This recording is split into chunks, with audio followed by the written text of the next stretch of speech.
Hi, Scott Tipton. Wanted to take this opportunity to give you an update on some of the activities that have happened in Washington this week. Yesterday in the House Agricultural Committee, as many of you have probably heard, we'd subpoenaed Senator John Corzine to come in and explain the problems that have faced MF Global and its bankruptcy. I have a deep concern over this particular issue simply because of the impact on our farm and ranch community. Many of our farmers and ranchers use some investment mechanisms to be able to provide leverage so that they can keep food on our tables, to be able to keep their businesses alive.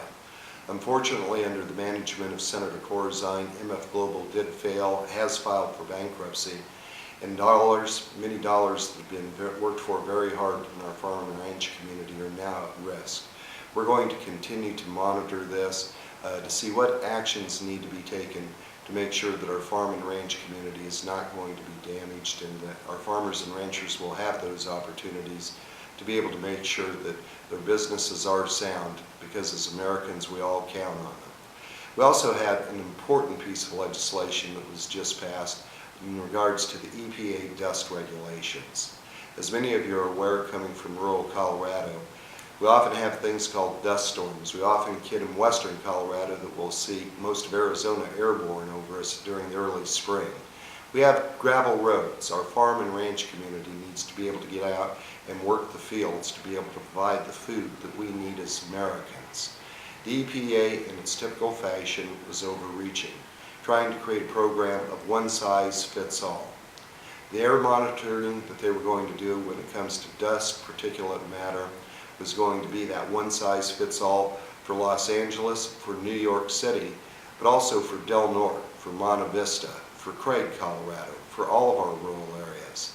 We need to bring some good common sense. That's the legislation that we passed.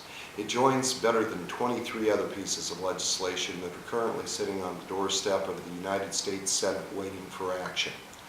I would encourage all of you to contact our United States Senators and Senator Harry Reid to call for action on these good pieces of legislation, because it is about jobs and it's about the economy. As we move closer to the holiday season, all of us recognize the many blessings that we have. The greatest blessing that Washington can deliver is to be able to allow Americans to do what we do best, be entrepreneurial, to be able to create jobs, to build, to invest in this country, and to be able to get our people back to work. As I've traveled through our district, I've visited with so many folks that are worried about the future. We have an opportunity to build a better future for ourselves and for our children as well, by passing good legislation to get this American economy moving once again. Thanks so much, God bless you, and I hope to see you soon.